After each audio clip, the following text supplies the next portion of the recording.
Shalom, selamat pagi Bapak Ibu, saudara kasih dalam Tuhan. Puji Tuhan, kembali pagi hari ini kita sama-sama lagi untuk kita mau merenungkan kebenaran firman Tuhan. Mari sebelumnya kita mohon pertolongan Tuhan, kita berdoa. Ya Bapa, ya Tuhan kami bersyukur, puji namamu untuk semua kebaikan Tuhan dan kasih pemeliharaan Tuhan buat kami semua.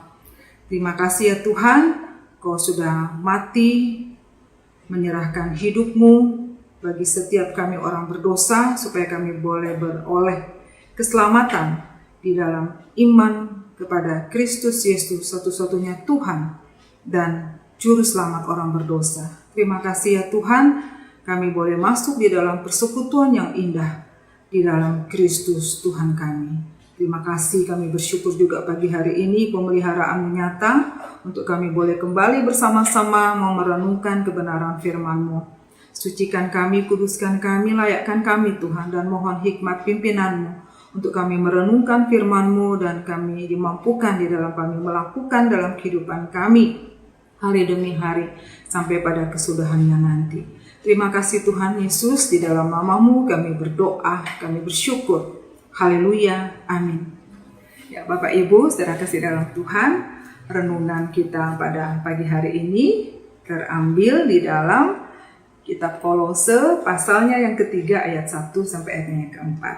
Saya akan membacakan buat Bapak Ibu saudara sekalian.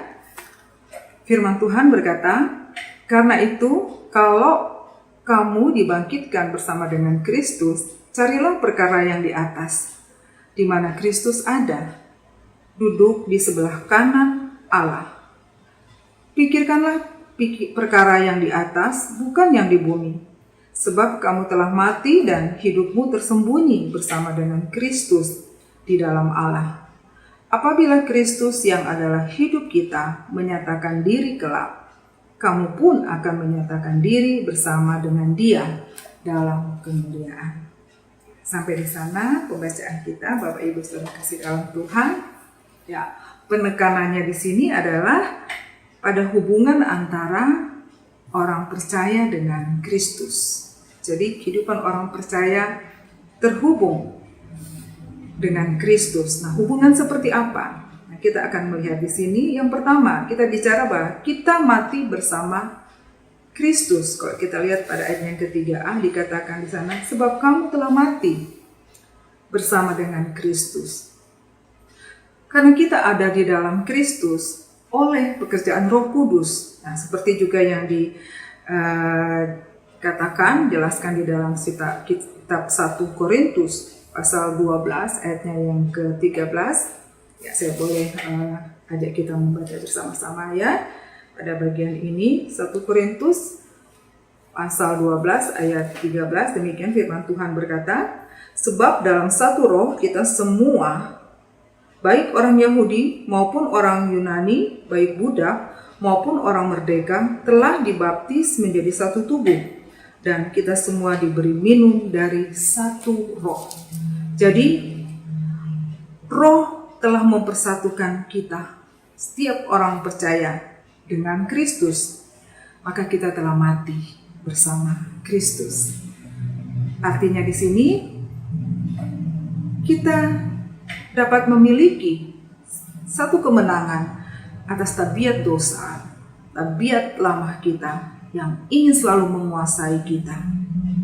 Karena kita telah mati bagi dosa, sebagaimana Kristus mati karena dosa dan menanggung semua hukuman dosa tersebut. Bahkan sekaligus juga Kristus mati bagi dosa dengan mematahkan segala kuasa dosa. Maka ini menjelaskan kepada kita seperti yang dikatakan di dalam kitab Roma pasal yang ke-6 ayat kedua. Saya bacakan Roma 6 ayat yang kedua. "Sekali-kali tidak, bukankah kita telah mati bagi dosa? Bagaimanakah kita masih dapat hidup di dalamnya?" Jadi di sini jelas sekali, kalau kita mati bersama Kristus, artinya kita terhubung dengan Kristus. Sebagaimana Kristus telah mati bagi dosa, maka kita sebagai orang percaya Firman Tuhan mengatakan kita tidak lagi hidup di dalam tabiat lama, di dalam tabiat dosa.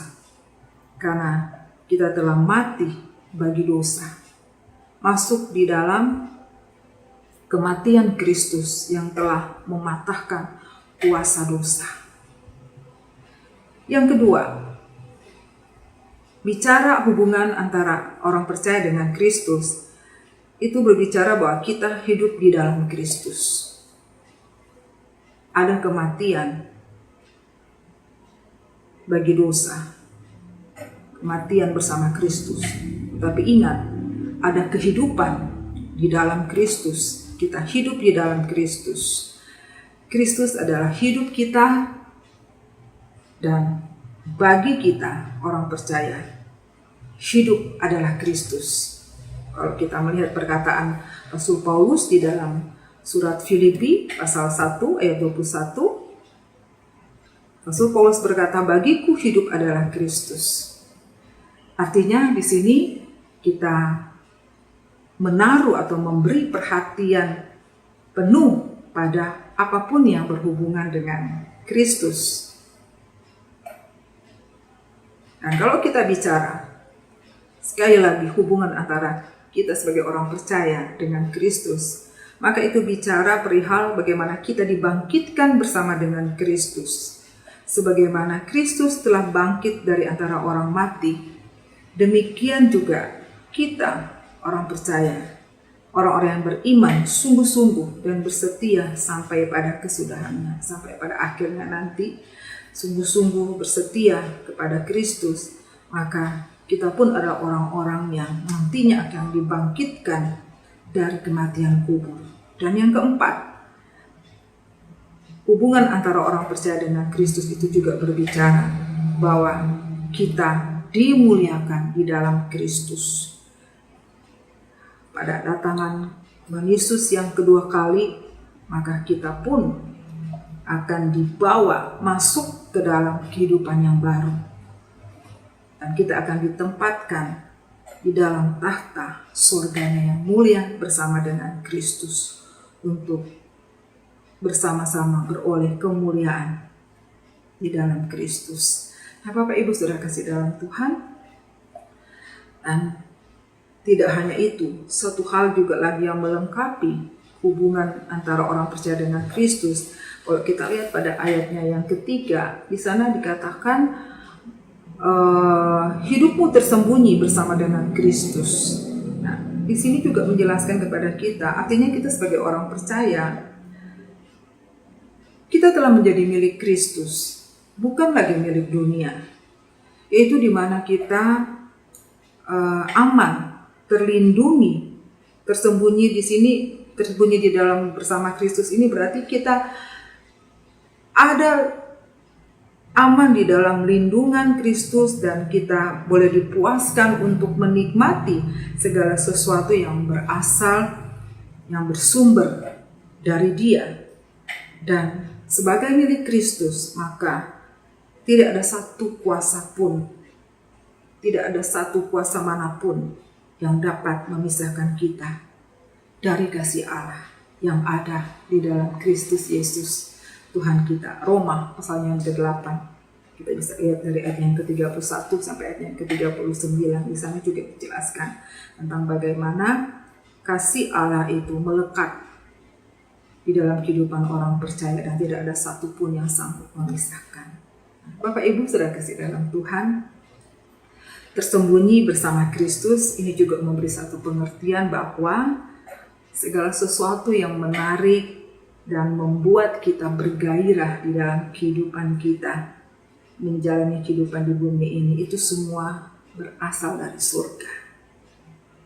Maksudnya di sini, segala motivasi, segala kekuatan untuk kita menjalani hidup itu berasal dari surga, berasal dari Allah, bukan dari dunia ini. Nah, Bapak Ibu Saudara kasih dalam Tuhan, dengan kita melihat, dengan kita memahami dan kita menyadari betul akan penyatuan diri kita sebagai orang percaya dengan Kristus, maka sebagai orang percaya kita mempunyai sebuah tanggung jawab yang besar yang serius, yang penting dalam kehidupan kita di hadapannya. Seperti yang dikatakan di sini, firman Tuhan berkata di dalam ayatnya yang pertama, carilah perkara yang di atas, bukan yang di bumi. Pikirkanlah perkara-perkara yang di atas. Artinya, segala urusan kehidupan kita, totalitas hidup kita, mendapat arahan dari Kristus di surga. Yang mana ini berarti bahwa ketika kita memandang dunia ini, maka kita harus memandang dari sudut pandang surga. Kita membiarkan seluruh sikap hidup kita ditentukan olehnya. Di dalam kita menilai sesuatu, di dalam kita berpikir tentang segala sesuatu, di dalam kita mempertimbangkan sesuatu dan banyak hal, segalanya, semuanya itu atas arahan, atas ketentuan daripadanya. Tujuannya adalah supaya hendaknya hidup kita mencari hal-hal yang rohani, penuh semangat untuk giat melawan yang namanya dosa, dan agar kita supaya dapat mengenakan wajah Kristus. Pada Kristus terdapat semua sifat baik, segala kuasa, pengalaman, dan kelimpahan berkat-berkat rohani. Semua akan diberikannya kepada mereka yang mau dengan sungguh-sungguh bertekun, mencari dan terus-menerus meminta, memohon, serta mengarahkan hatinya sepenuhnya, pikirannya, hidupnya tertuju hanya kepada Kristus. Kiranya Tuhan menolong kita semua untuk kita hidup dalam kita mengejar perkara-perkara yang di atas, perkara-perkara yang kekal, perkara-perkara surgawi, yaitu kehidupan yang berpusat kepada Kristus, kehidupan yang meneladani Kristus, kehidupan yang mengikuti apa yang menjadi kehendak Kristus. Amin. Tuhan Yesus memberkati. Mari kita berdoa. Ya Tuhan, terima kasih kalau kami boleh menjadi orang-orang yang masuk di dalam persekutuan yang indah di dalam tubuh Kristus. Di dalam iman kepada Kristus, iman yang menyelamatkan, kami beroleh kehidupan yang baru, kehidupan yang bahagia, kehidupan yang penuh dengan kenikmatan surga. Terima kasih ya Tuhan. Sekalipun kami masih ada di dunia ini, tetapi kami boleh mendapat tuntunan arahan dari surga untuk kami boleh memikirkan perkara-perkara rohani, perkara-perkara yang di atas, perkara-perkara surgawi, perkara-perkara kekal yang boleh menuntun kami kepada kemuliaan Kristus. Terima kasih ya Tuhan, kuatkan kami, mampukan kami ya Tuhan, secara khusus untuk sepanjang hari ini, untuk kami boleh hidup dengan selalu terhubung pada Kristus, selalu berpusat kepada Kristus. Dalam nama Tuhan Yesus, kami menyerahkan seluruh kehidupan kami. Ini doa syukur dan permohonan kami yang kami panjatkan di dalam nama Tuhan Yesus, Juru Selamat kami yang hidup. Amin.